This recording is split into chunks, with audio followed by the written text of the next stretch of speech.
Hi, good evening, and thank you for joining us. It's really unusual to have a conversation at 6:30 in the evening about a state election and still not know the result. Well, there have been spades of celebration at different parties. One party, or at one point during the day, the BJP was celebrating. We understand they're still celebrating at this point. The RJD has gone in and out of celebration over the last, say, 12 hours. I'm really sure about the way things are going to play, but the numbers are on your screen. It is so close, especially for this time of the day. And the fact that it's so close is because the numbers are still the votes are still being counted. So this is what we know from the Election Commission, that 62.5% of the votes had been counted about half an hour ago. And according to India Today, out of 4.11 crore votes altogether, 2.7 crore votes have been counted. And so what you're looking at are the leads in all of the seats. And after these many votes have been counted, but there are several to still be counted. Let me tell you how close this really is. There are 15 seats in which the margin, the difference between the one who's leading and the one who's not, is less than 500 votes. Out of those 15 seats, we understand 4 are leading for the BJP, 3 for the JDU, 6 for the RJD, and 1 for the Congress. So it could really flip. Those 15 seats could go any which way. There are 31 seats with the margin of less than 1,000. In those 31 seats, 17 for the RJD and 13 for the NDA. This was according to India Today not long ago. And there are another 103 seats where the gap is less than 5,000. Now, imagine if there are over a crore votes to be counted, and here you have margins of 500, 1,000, 5,000. All of these could swing either way. So it's really difficult to tell at this point. But if you're going to consider the trends show that the NDA is looking pretty strong. It's just past the halfway marks. The halfway mark, the majority mark, is 122. The NDA is at 123. Remember, it had gone up to 133, 134 a little earlier in the day in the leads, but it lost those leads to the Mahagathbandhan that's come back up again. So we've actually swung back and forth at least 3 times in this election so far. Interesting upsets here. The AIMIM, 5 seats according to the Election Commission website. So if it's a very close battle, could OAC's AIMIM play a role in who forms the government in Bihar?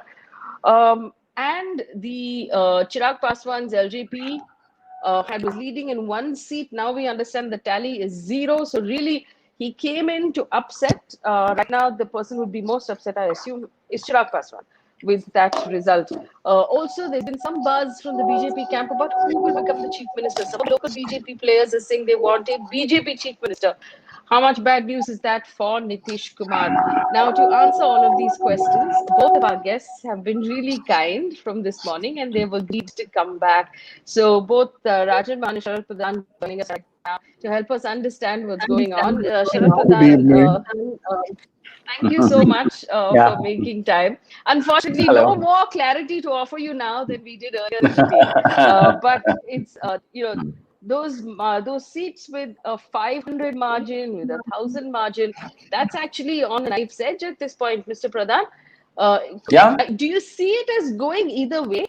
And we expect voting to continue maybe well into the night, 10, 11 p.m.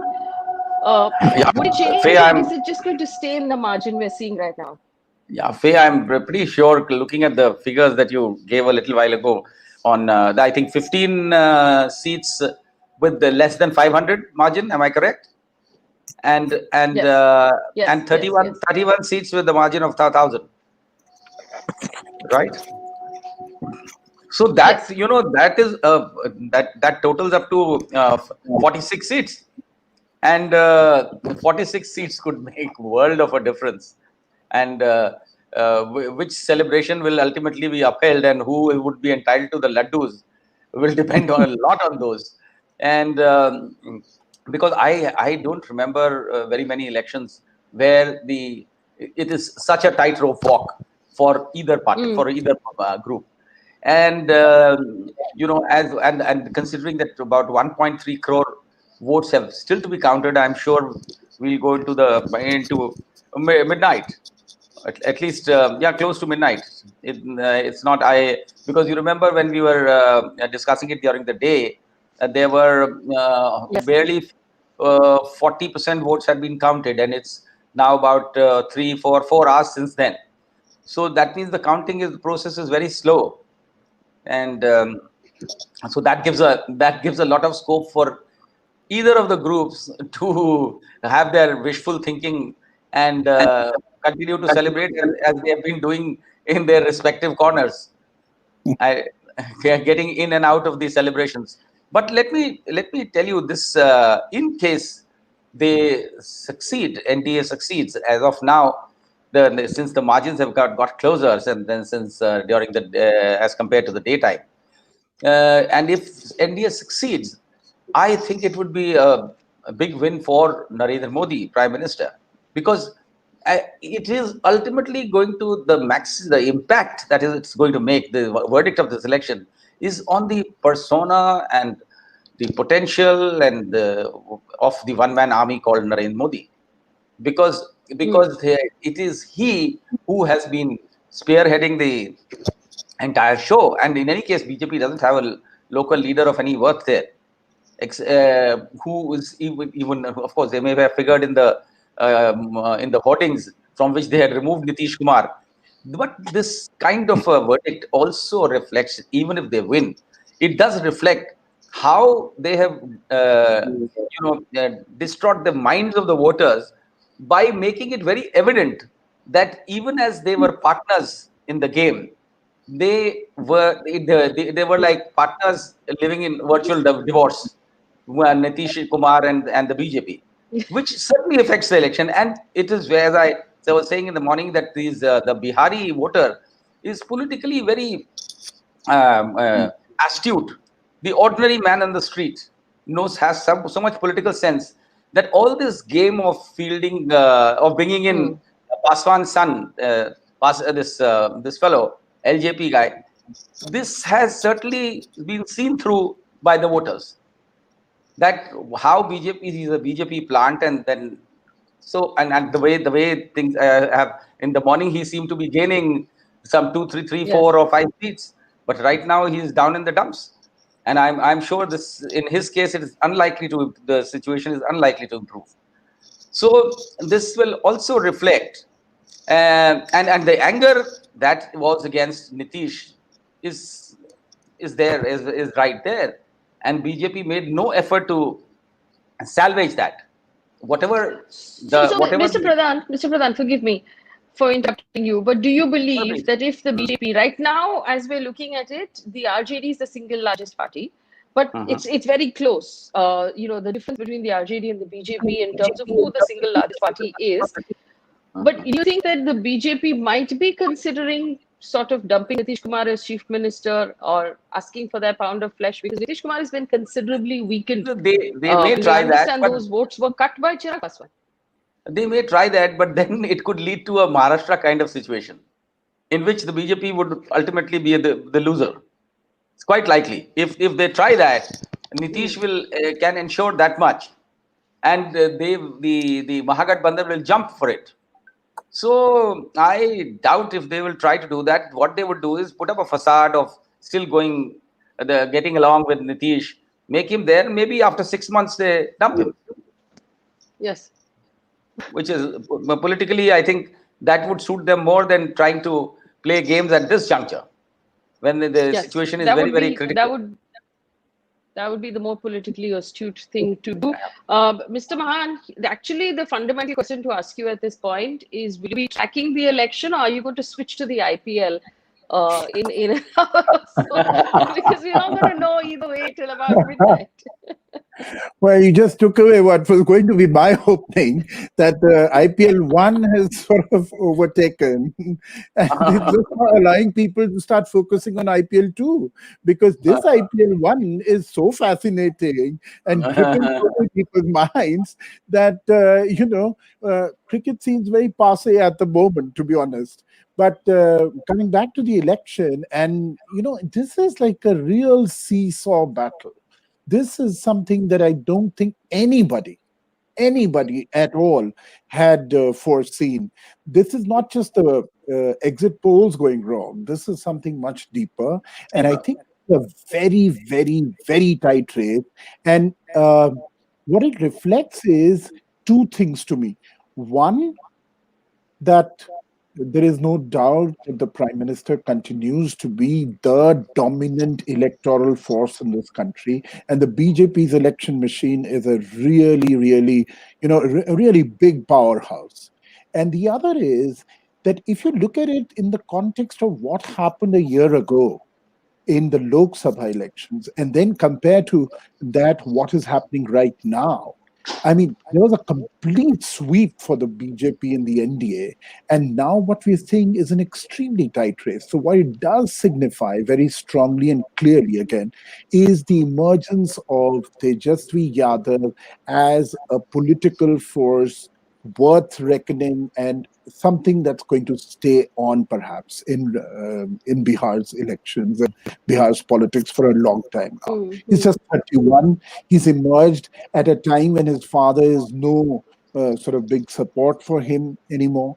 And in a certain sense, if there is a fight that's still carrying on, it's all because of the traction that Tejasvi has created over the past month or so.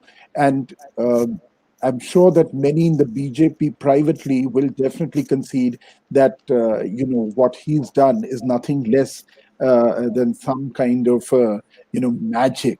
uh, Over the past 4 weeks or so, he's just turned this whole election, which seemed so one-sided in favor of the NDA, that the initial polls were suggesting a clean sweep for the NDA, and now what you have an election. I mean, I can't remember the last time, ever since we've been having these EVM results coming out, where even till nearly 7 o'clock in the evening, we had no idea Right. who's finally going to win. Because as we talk, I find that the Mahagathbandhan figure has continuously strayed between 112 to about 115 over the last 2 hours or so. And the NDF numbers, which at one stage were in the range of 130, 35, have dropped to much closer to about 120. So this is a fascinating electoral contest that we are seeing. And hats off to Tejasvi Yadav. And of course, the prime minister continues to be a huge force in Indian politics. Vote gathering, he's unmatchable at the moment. So, Mr. Mahan, while we were talking, the numbers have changed. And we'll Yeah. update them on the screen. But this is what it looks like. NDA is at 120, so it has fallen below the mark that it needed to attain, which is 122. And the Mahagathbandhan is 115. Now, this giving or taking of 2 seats here, 2 seats there has been going on all day. But like both of these gentlemen are telling us, we really won't know till about 10 or 11 o'clock this evening. I want to tell our audience what the Election Commission said in a press conference about 45 minutes ago.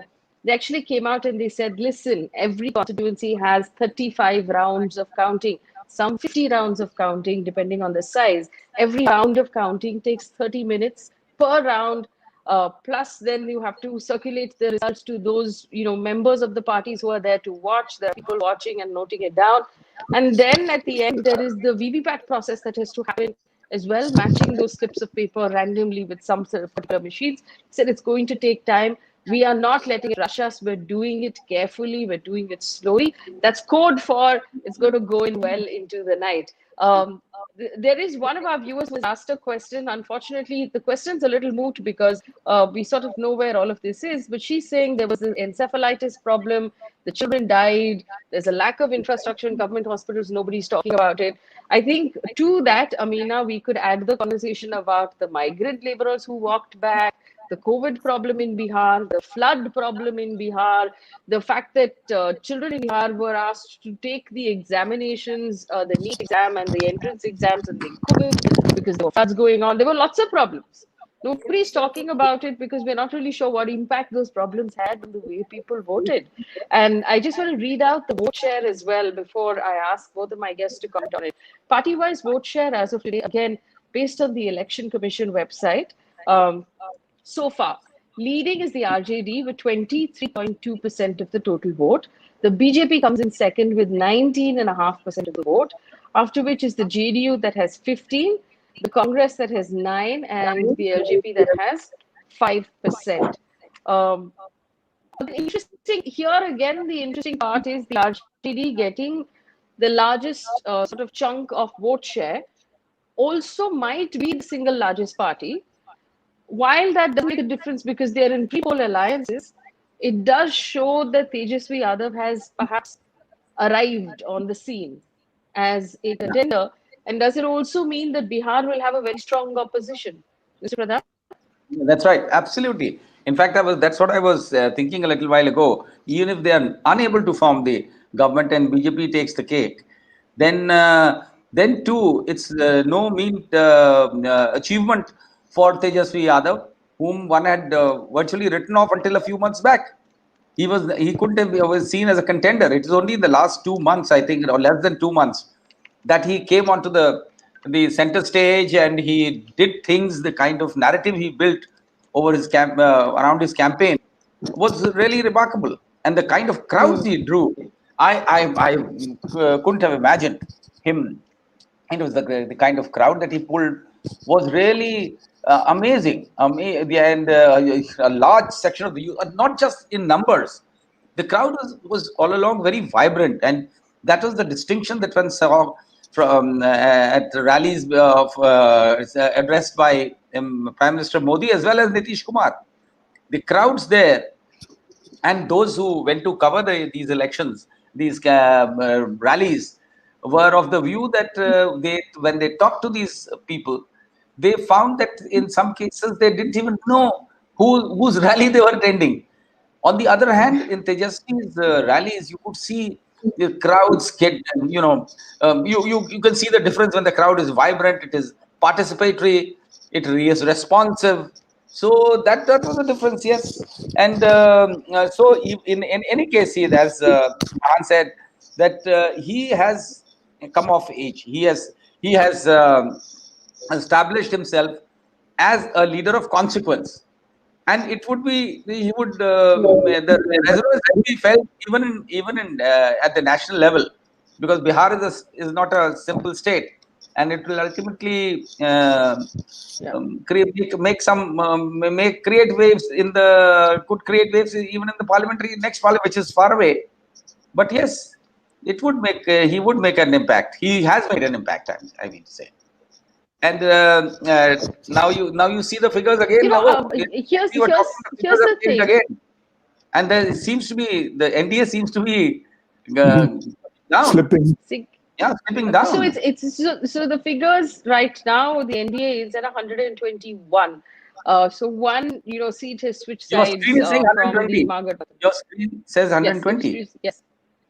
It was 120. It's gone up by 1 now. Acha, So again. here's the thing. Okay. The BJP has, from this morning, when they've been talking to various television channels, stuck to some of their internal calculations, which they have great faith upon. One of the journalists of NDTV having a conversation with people at BJP headquarters in Delhi, where the party has already begun, but they're celebrating an early Diwali, they're expecting their party president to arrive anytime soon. They've said, we're not waiting for the numbers. We know from our internal calculation that we are going to comfortably be able to make a government without anybody's help. So, Mr. Mahan, I want to understand from you, do you also think, does the BJP, obviously they have a very strong election mechanism, but is their internal calculations that strong that they don't need to wait for the election commission? Well, I'm not entirely convinced with this. They goofed up the last time also in Bihar. Remember, at 10:30 they were celebrating and laddus were being distributed, etc. They may well be making a historic blunder again, and this time much later in the day. But they could also be having some secret sources that we are not privy to be honest. So one doesn't. I mean, I would go by what is visible and what is clearly obvious to everyone, which is that this is a very tight race. It's best to hold your horses for a little while more, wait on the evening. The BJP, of course, has its own sources, and one is not privy to the sources that they have. So one would really find it difficult to, analyze what is the basis on which they are calculating all this. But assuming that they think that most of these very tight race contests, where the margins are within 1,000 votes, are likely to end up in their favor. And quite often, Faye, we've noticed that they have their party polling agents in the counting centers, and they seem to update much faster than most, data that comes in the election commission or through a television channel, etc. So in that sense, maybe they have some internal sort of mechanisms through which they are convinced that they are going to go ahead and form the government. They, of course, also have this whole category of others. And maybe, I remember mentioning in the morning also about the governor's role. And so, therefore, if these others That's the and post-election. one country of their own, and people's consciences waking up. I mean, we all saw how in Gujarat so many MLAs of the Congress have resigned and then ensured the BJP victory in Rajya Sabha elections and what have you. So, one really doesn't know. Maybe they're convinced that it's all on authentic basis. Their election agents sitting inside the polls, or inside the counting booths, are telling them something that most other people are not aware of. So one really doesn't know. But honestly, whether Tejaswi and RJD end up forming the government or not, their performance has to be applauded. Because remember one thing, Faye, here is a boy, yes, he's got the political legacy of his father and his father's image and all the work, etc. But frankly, it's been a bit of a hurdle for him. It's an obstacle as of now, which is why he didn't come out with his father's face, his mother's face, etc., and all the multiple hoardings, etc., that the RJD came up with. So I think if the Mahagathbandhan eventually ends up a few seats short, it's got very little to do with the RJD and far more to do with the Congress party not pulling its weight. I mean, they took on 70 seats.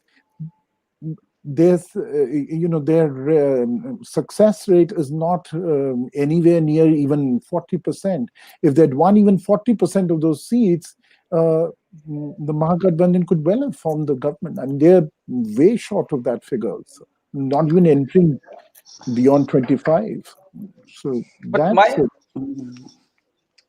So, I want to ask this question. Looking at the numbers at the bottom of the screen, it said 114 for the Mahagathbandhan. Now, give or take 2 or 3, we've seen sort of shuffle back and forth all day. The AIMIM has 5 at this point, and then there are others. Now, let's consider that 5.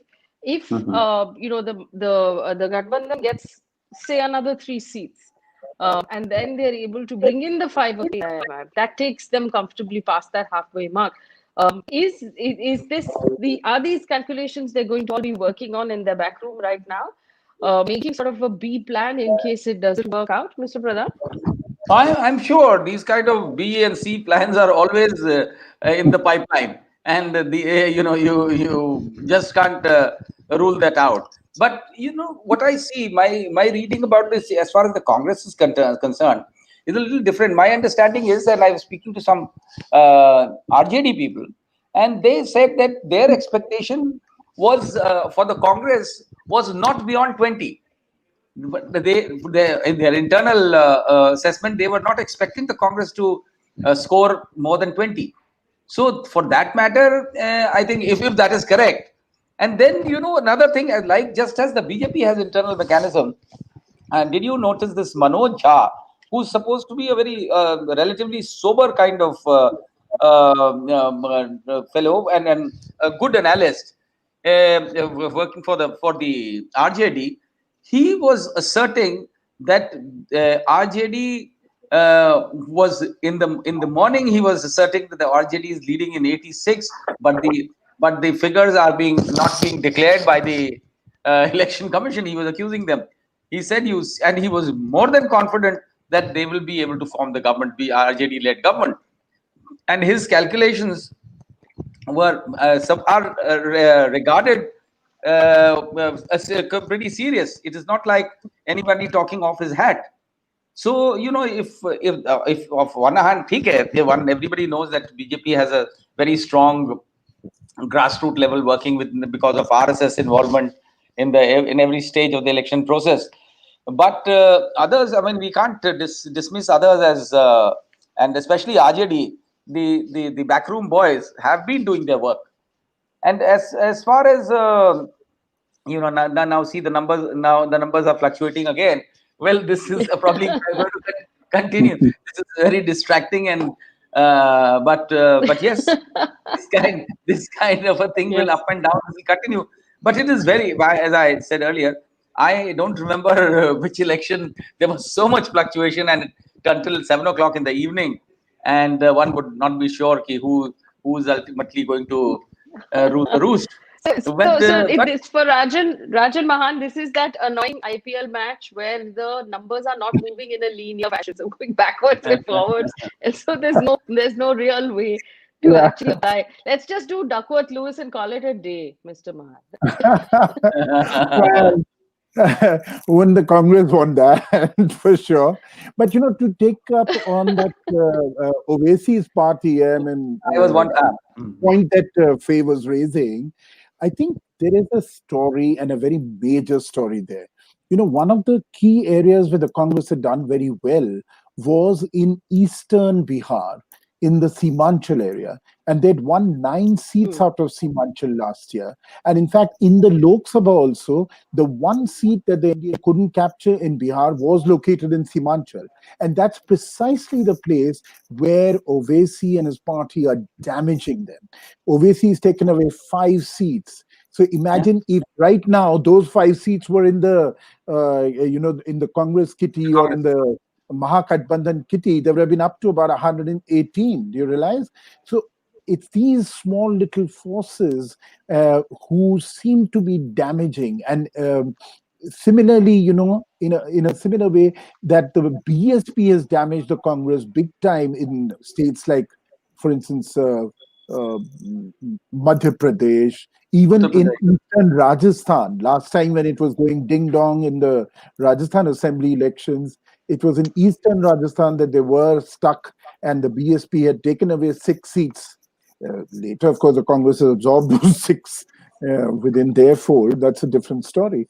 But honestly, perhaps the Congress is not able to cobble together these kinds of forces, and it's their centrist sort of ideology which gets weakened. And these small little bitch players, as we used to call them earlier, they seem to be playing crucial roles in certain specific areas. And Owaisi certainly damaged them in Simanchal in a very, very big way. And if indeed they fall short by 4 or 5 seats, that could well be the story of the entire Bihar elections. And it's this polarizing politics. On the one side, the BJP is this grand Hindutva party, the party that wants to create a Hindu Rashtra, etc. And yet they are in all these tactical sort of understanding with forces like Owaisi, who also helped them in Uttar Pradesh, which Sharat would tell you much more. Mm-hmm. Right. So again, we have Aman Peshawari who's written us a message. He said Tejasvi Yadav has done an amazing job with this campaign, but I want to talk about having educated leaders. He says, and I'm quoting Aman Peshawari, he was enraged when we have a HRD minister who, without having a proper degree, has been appointed. We should have proper educated leaders. Fair enough. But the reason why I'm bringing this up is Aman has just given us $1,000, which is really nice. On a day like this, I personally have really missed being in a newsroom where there are hundreds of employees to do your research and to be able to really put out a strong thing. We're 4 people. This is the best we could do, and support us so that we can get more people on board and do a better job. But Mr. Pradhan, who we should talk about, who nobody's talking about, the left. The left combined together have actually in Bihar got 18 seats. 18. Fabulous. 1-8. Fabulous. Yeah. And one of the important... And, this is Kanhaiya Kumar campaign. And Kanhaiya Kumar, important. Yeah. Go ahead. I mean, I have yet to come across a better orator than Kanhaiya Kumar. I mean, as a young, vibrant, I mean, we need... I wish there were more leaders like him. He talks sense. He never he never speaks in hyperboles. and he's very logical, very convincing. So, and so the left parties, I think this is the first time that they would be, in case this figure is maintained, they would be crossing anything beyond 14, 15, 14. I think last time they had 14 or 15. I'm not sure, but that is a big number, and it must be very heartening for Tejasvi Yadav to have the left parties doing so well. No, but And I want to point out one thing. Sorry for interrupting you yeah, to this question. When they decided their seat sharing for this Mahagathbandhan, the RJD contested 144 seats. The left contested 29 and 113. The oh, fabulous, Congress, fantastic. which is the dud of this Gathbandhan, has As contested compared to the 70 Congress, and compared to the easily Congress, 20. Yes. as compared to Congress, out of 70, they scored 20, which is less than not even 30%. And here in this case, they are getting more than 50%, about almost 55, 60% of the seats they get. If they, that's fabulous. It's time for Congress to realize that they need to pull up. For long, we have been waiting for somebody to tell them to pull up their socks, but they don't seem to understand and get up from their slumber, because it could have now what is the worry is over of AIMIM, because as there have been so many allegations that Owaisi is Modi's plant. In the earlier elections also, he has been accused of you know having underhand deals with. This election will determine whether these allegations are correct or not. We'll see at the end. If at all he is if he is going to turn out as the kingmaker, which BJP was hoping LJP would do. They were hoping Chirag Paswan to be playing that role. It seems that now it will be OIC. But how this we'll know in the next few hours how which way he goes, because it's So time. there's a question for you, Mr. Pradhan, from Yeah. Nachiket, who says to Mr. Sharat Pradhan, why do criminals keep winning in Bihar, like Anand said? Well, the tragedy in this country is that criminals have legitimized themselves thanks to us, thanks to the voter who keep electing them, and the winnability of the candidate is what matters to these political parties, irrespective of which party it is. In Uttar Pradesh today, we have the maximum number of criminals are from the ruling party who got elected, and they're all parties. These criminals, they keep hopping parties. They switch to whichever has the better potential, and they're everyone. Once the same fellow who has been criticized by one party while belongs to under the banner of, while he's contesting from another party, the day he hops on to their side, they say, "नहीं, ये तो हमारा आदमी है, अब कुछ गड़बड़ नहीं करेगा." This is what I've seen. Mayawati, Mulayam, all of them doing this in Uttar Pradesh. Very, very happily, they say, no, now if he does anything, you tell us. Whatever he has done in the past he was not in our party. So this is how the criminals get legitimized, unfortunately. But that's because the law is such that they continue. The law gives them a very special immunity that until they are convicted, they cannot be called criminals, which is the sad part. And the most hardened criminals don't get convicted. But I mean, political criminals, because there is no evidence. Nobody comes up with an evidence against them. I'll just, I may be digressing, but let me give you an example, because this is a very good question. Yes. There was this case of this. Everybody must have heard of this Vikas Dubey, who was gunned down in a police encounter a few months back. A hardened criminal in UP who killed 8 policemen, and only after that they realized that this guy he'd been doing these crimes. That fellow, during a BJP regime, he went and shot his rival, who was a BJP minister at that time, and he shot him inside the police station. And when it came to giving evidence, the entire police station was present there, right from the constable to the inspector, and none of them were ready to depose, and they all said they hadn't seen anything. So this is how criminals thrive in this country. Shocking story. Well, Mr. Mahan, I know that you've been wanting to come in, but I also want you, while you're commenting on this, to respond on Chirag Paswan. Right now at zero, but he's done the job of his exactly. masters. And I'm using the word master here because he said, if you cut open my chest, you will find the Yeah, Modi inside. There's no way to verify that, really. But yeah. but he's done the job. So what is the reward for Chirag Paswan? Well, he's certainly done the job in the sense of cutting down the JDU. That for sure. He may not win any seats at all. He may come to zero, but he's played that part pretty effectively for the BJP. But can I also say a word on this whole criminal element that Sharat is elaborating on? Just as he mentioned that the BSP's done it and SP's had, what about some others who've actually got into power and then, written off all the cases against themselves? The UP Chief Minister himself. That's There what were I'm several saying. cases against him, and it's the only case in the country where a chief minister refuses to grant permission for his own prosecution himself. One of the first acts after he Yes. gets into the chief ministerial chair Mm. is to write off all the criminal cases against him. So, I mean, that's what does one say? Similarly, you spoke about that Vikas Dubey counter in a certain sense, although it's the car overturning. Now, look at where we as a country have come to. Earlier we used to talk about an encounter having happened, and then there were suspicious circumstances, Yeah. and then everyone would say, "Oh my God, the police has just knocked him off." Here we had a Mm. situation. The fellow was being brought all the way from Madhya Pradesh. James.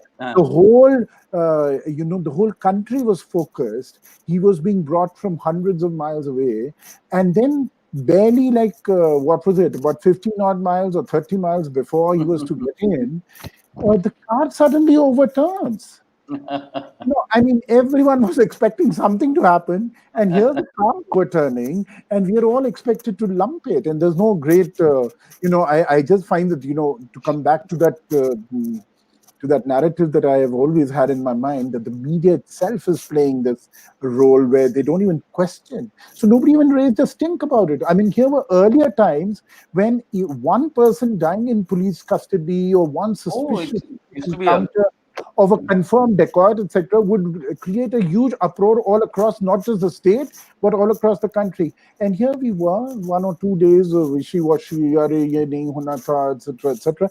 And then 3 months later, it's almost like forgotten by most people. And which is why we keep having all kinds of criminals coming into our politics, and they're welcomed with open arms by almost every party. Now, one other thing, because there was some mention about the Congress. Remember when we were talking 5 minutes ago? Just to be fair to the Yes. Congress, in the 70 seats that they got, yes, they got a large chunk of seats, but please remember that more than 40 of those seats, they've never won in the last 20 odd years. So they were saddled with a lot of seats, but many of which they had very little chance or hope of winning. So in Yeah. that sense, Mm. their winning strike rate was always going to be a bit low, but that it would be so low is something which is a bit of a disappointment, and which must make the Congress party introspect. Because let me flip this whole situation and ask one question to both of you. You know, think of it. We've been talking since the morning, and every analyst worth his name is talking about, "Oh my God, this was COVID period. Oh, this economy collapsed. Oh, and therefore the Yeah. BJP ought to have done very badly, and poor performance should have been there." But flip it around, flip the question, and ask, what is it that the Congress has done, or what is it that was so spectacular that the RJD also has done in the last 1 year that they should have won? Have they gone out and done a whole lot? They were only banking on this negative sort of vote That's them. So I very think true. Congress needs to introspect a great deal, not just at the top leadership levels, where also we've seen all this, tamasha or a bit of a confusion around, is Rahul going to lead the party, not going to lead the party? Is he that kind of thing. But also at the grassroots level, how many issues are they taking up? Where are they where are they sort of campaigning along with hundreds and thousands of people on people's issues? I mean, it's great that they go and get some nice photo ops in Hathras or with migrant labor. You say there's a lot of good positive sort of vibe that you can create around it. But that's not enough. You've got to do far more. You've got to be far more visible on the ground. You've got to identify who are your real well-wishers, who are your real supporters, and start aligning those forces. I can only say that in Rajasthan, for instance, for the past 2 years, they've been in power. But what's the greatest buzz in the state? The greatest buzz is, oh my God, Ashok Gehlot can't get along with Sachin Pilot. Oh, Sachin's not going to accept Gehlot. That's all that we're listening to. That's all we're listening to. So you meet one bunch of Congress leaders, they'll say, oh, Sachin is so fantastic. He deserves to be in the chief ministerial chair right now. Today itself, they should put him in. And then you meet some other Gehlot loyalists and they'll say, oh my God, this guy's damaged us. The party is going to just collapse because of Sachin's misdoings, etc. We need to throw him out of the damn party. So, I mean, this that the Congress party needs to introspect very, very deeply and needs to come up with policies, programs, which not only enthuse their own cadres and put them to some good use, but also enthuse the general public, because it's ultimately the general public that will go out and vote for you or not vote for you. And I think the Bihar election, if there's something that the Congress needs to learn, a big lesson for Bengal would be, how can we try and cobble together some kind of a Mahagathbandhan when we can bring in the left and we can keep Mamta, we can take the least number of seats, but ensure that there is a huge sort of Gathbandhan that happens, because otherwise, who knows what will happen again there? The BJP may well unleash its mean electoral machinery there and come up trumps. Who knows? I mean, so lots for Congress to introspect and learn from this election. But we've been asking for the Congress to introspect, and the Congress has been asking for the Congress to introspect for many years now, but no introspection has actually happened. They've in fact managed to find a way to shush their own internal leaders. All of their senior guys who said this is not right, and they said nobody wants to hear you say that. So unfortunately, that's the point. I think there's just too much I do want to spend a introspection, too little action. Too much introspection, too little action. No, anybody who talks of introspection has shown the way out. Simple as that.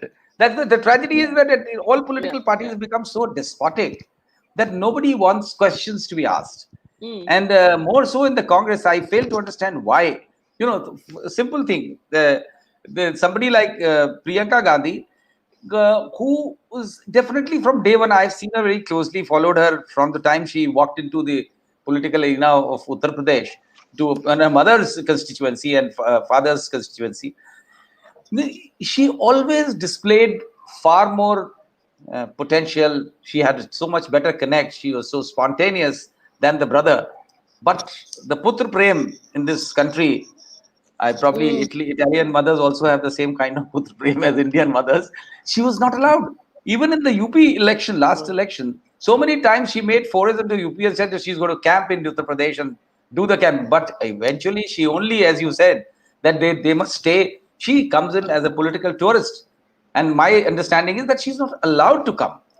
So unless if this is such is the case within the family, how can you expect anybody else to be raising question and asking for introspection and then getting axed? It's very unfortunate. Yes. I mean, in fact, among women, we call this the Mera Raja Beta syndrome. Most women who are, in the first 5 years of their marriage are very familiar. It's sad because ultimately the Congress is the party. Congress is the party, I said, which has to ultimately rise to the occasion, stage some kind of a comeback. Because at the national level, that is the party, which is why BJP is pretty cool. I mean, they have nothing to worry, because and as long as these state, of course, that is why it is heartening to have somebody like Tejasvi Yadav taking them on. The state players, as long as they are able to do something, for instance, Mamta in West Bengal, let's hope So at least there'll be some check. We'll have a better and a Yes. more evolved and vibrant democracy if this kind of, otherwise we are heading, I don't know where. One If party Tejasvi democracy. Yadav is going to sit and introspect about the Congress today, he's not going to come up with very nice things, because he's going to realize if he hadn't given them 70 seats to contest They and given them probably only 50 or maybe less, he would have comfortably made it if he had he would have contested already crossed in he would 20 have more probably seats. crossed the magic figure. Yeah. Yeah. Yeah. So I want to point out Ravi Teja, Natalia De Cruz, and Atman Bora watching from the US and Hong Kong and contributing to us financially. Thank you so much. It helps us pay That's, salaries and it helps us that's continue really to do the great. work we're doing. Very great. But you know who? Please do more That's really for Faye fantastic. D'Souza. She deserves it. I want For to sure, thank I you. I second that appreciate one. that. We need independent journalists like this. Unfortunately, the tragedy in this country is that the mainstream media is just heading they are all wanting to become Arnab Goswamis. So we need people like Faye D'Souza, and I should be thanking those people for doing this bit, whatever bit they can be done. We must promote ventures like this. Thank you so much. Exactly. You're very kind. You're very kind. I want to draw your attention now, if I may, to OAC and the AIMIM, because who would have thought a effectively South Indian party from Hyderabad could make inroads across in Bihar, because we've always had this idea that the South Indians can never actually crack the rest of the country. So has this sort of identity politics, and we'll get to caste in a bit, but identity politics on the basis of religion left the Muslim voter sort of unclaimed? Because even though we know that Lalu Yadav had a formula for Yadav but Muslim, but in this election, there was the gap that someone like an OAC could come in and occupy. Because the race right now is us versus them, and everybody wants to be seen as some Hindu, more Hindu, very Hindu. Yeah. There's nobody really looking to seem, non, just perhaps secular in that way. So is there a gap here for OAC to sort of expand his influence in other states? And do you see this as a very interesting development? Mr. Mahan? Yes, I mean, given that identity politics is being played in this big way, not just in India, but all across the world. I mean, if you look at Donald Trump's emergence in America and is continuing to get almost 47-48% of the vote in America, it's all it's all courtesy this massive identity politics that's being played out, and how the Ovesi factor will play itself out in Indian politics is perhaps one of the most intriguing questions. For the Congress and RJD and other similarly so-called secular parties, I think the question to debate and finally sort of settle in their heads. I'm sorry, we'll mute the rest of our mics. You go ahead.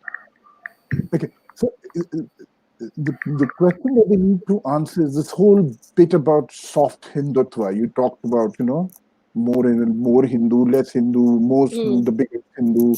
If they go down that path, they will never be able to beat the BJP.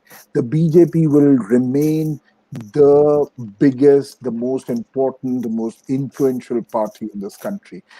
You need to, I mean, if the idea of India encompassed all the minorities and everybody, if that is to be sacrificed on the idea that, we've got to get some upper caste votes, so we can't antagonize them by taking up very secular positions on a variety of issues, then I'm afraid you're losing. For decades, the Congress thought that, the Muslims were naturally coming to them because they were the secular party, they were the dominant force. Then the Muslims started sort of drifting away to parties like Samajwadi, the RJD, etc., etc.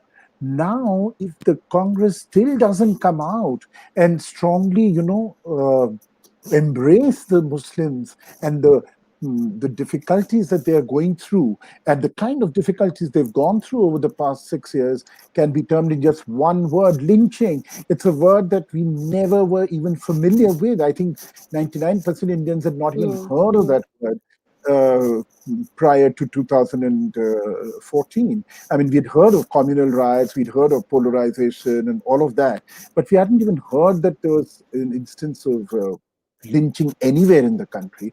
And now we've seen lynching instances in so many North Indian states, especially.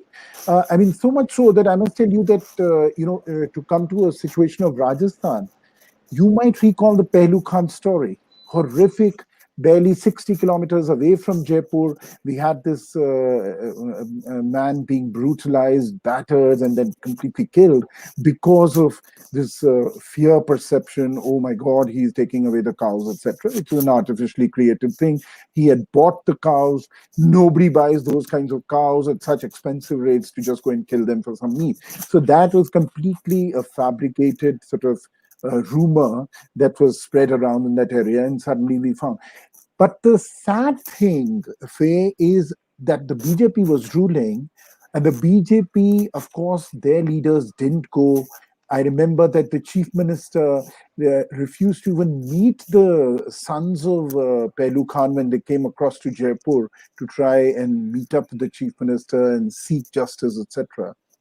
But the worst thing was that I didn't find a single senior Congress leader also even going across to condole at Pehlu Khan's house.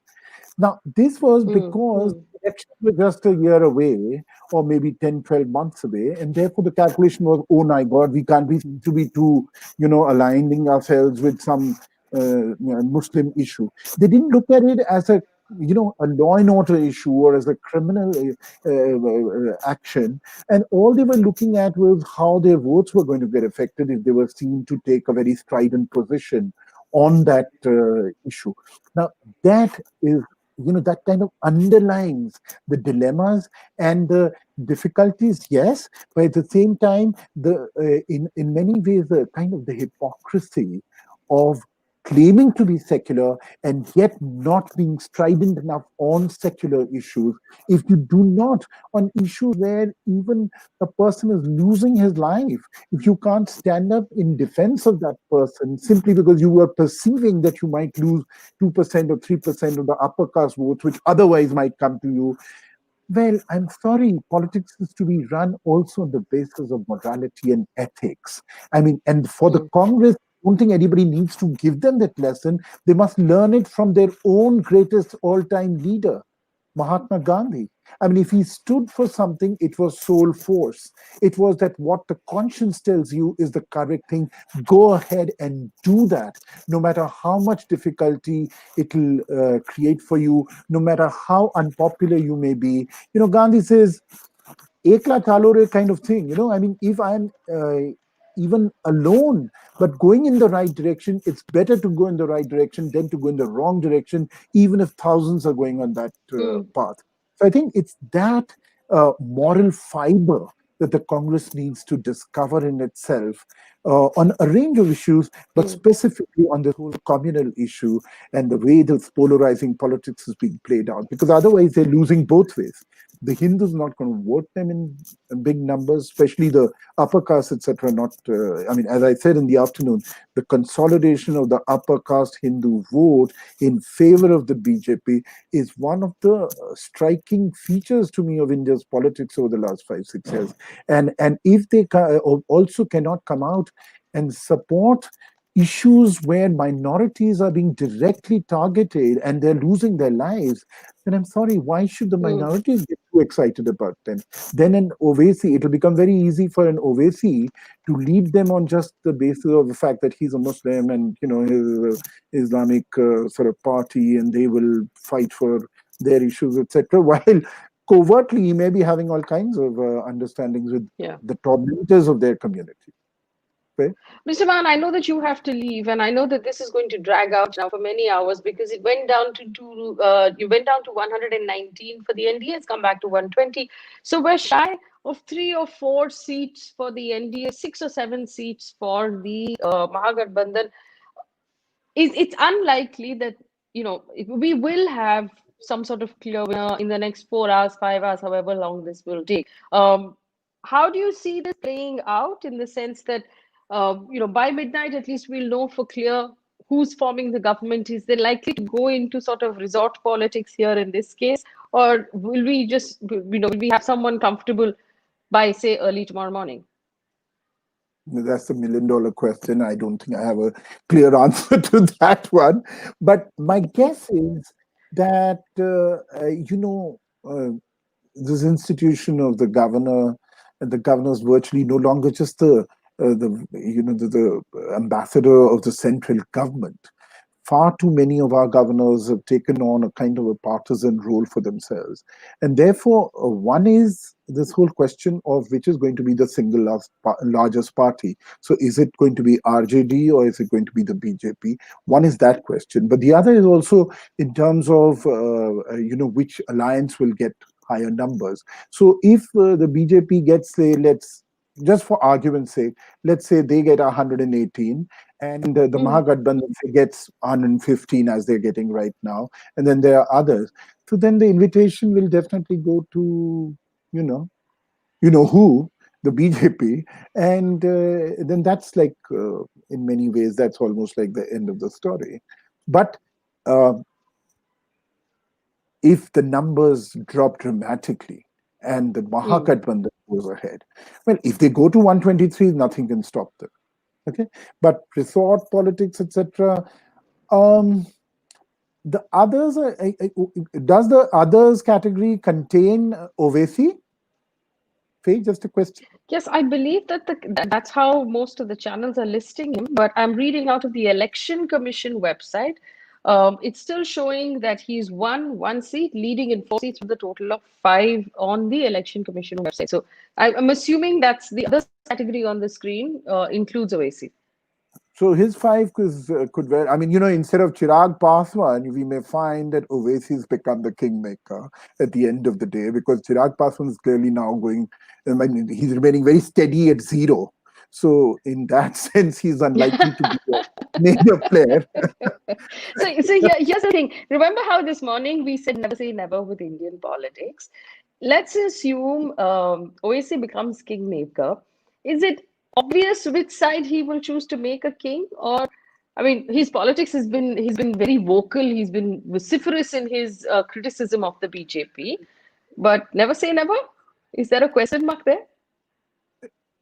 Who knows? He could well say, well, I'm going with them because of Nitish Kumar, and Nitish is a secular guy, and I believe in him, and I can't go with the Congress because they've been so, dismal in their commitment to the whole cause of secular India. So one doesn't really know if what has been the general perception over the last few years about Owaisi being propped up by the BJP, then there's no way how the BJP is going to let him go. So he may have commitments towards the BJP, and he will find, like in the 90s, one would always find that the most discordant parties could get together and use the phrase of secularism. Oh, secular vichardhara ki wajah se hum sab saath aa rahe hain.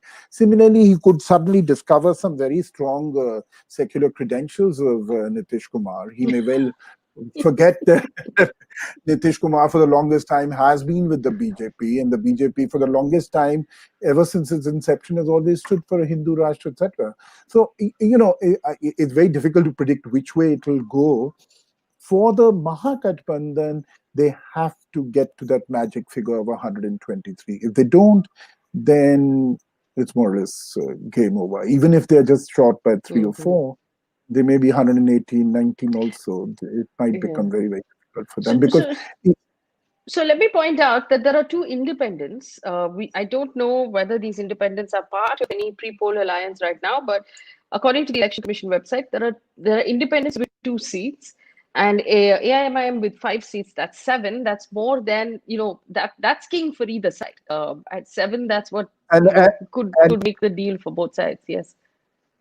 And is the BSP the 8th? There are 8. The figure is coming to 8 that I'm seeing for others. So BSP, more or less, you can count is going to be the NDA. The way they've gone recently in the UP Rajya Yes. Sabha elections, Yes. and the way Mayawati sort of positioned herself over the last 2 years or so. Very clearly, she's going to go with the BJP. So you can almost count any 1 or 2 seats, whatever she's leading in, to be on the BJP or the NDA side. And Owaisi, of course, is going to face a So one huge seat, moral Bahujan dilemma. Samaj Party is leading with 1 seat right now, and that then. I mean, if the identity politics is only valid, then in that case, until the voting is done, after which the identity doesn't matter, because the BJP, as has been pointed out, has managed to consolidate almost the largest block of upper caste Hindu voters in this country. And here you have the Bahujan Samaj Party, who, like you said, would be open to an alliance with them, which is contrary to the ideology. So effectively, the identity politics is only up to the vote is cast, not after that. Of course, identity politics is all about grabbing votes. No, I mean, it's not some great service that they're going to do to their particular community or their religion, etc. That's for public consumption. उनको लाओ भैया vote दे जाओ. उसके बाद फिर हम अपने आप देख लेंगे कि हमें क्या करना है. And as far as BSP is concerned, the only thing that I would suggest is that maybe if the one person or 2 people who get elected there, they could learn from the Rajasthan situation. They could well jump over to the Congress side. So I mean, there are a whole range of permutations, combinations that are still possible, and this is what makes this such a fascinating election, Faye. I mean, we are almost at 7:30 in the evening, and we are still clueless as to who's going to really form the government. The odds seem, by my analysis, stacked in favor of the NDA. And the governors certainly are stacked in their favor. So to that extent, I would say possibilities of the NDA forming may be a little higher. The Mahagathbandhan needs to get clear numbers, otherwise it may not be possible for them. All right, Mr. Mahan, I know that I overshot time by 5 minutes and took more than we had agreed, but thank you so much for explaining all of this to us. So to the audience, go watch the IPL, because we're not going to know for several hours. So you might as well watch the IPL in the meantime. We'll probably know a little later, around 11 p.m. or midnight, which way it is. It's very close. It could go either way at this point. If neither crosses that 222, which seems unlikely because the NDA is at 220, they're too short, then it might become interesting tomorrow as well. But we'll give you updates. For now, go enjoy your evening. Right now, you're just staring at a screen of numbers going back and forth, and we'll come back and tell you what's going on, and we'll have longer, perhaps more impact conversations tomorrow when we're able to digest the information and really look at the data. So we're trying to line up some interesting conversations for you tomorrow as well.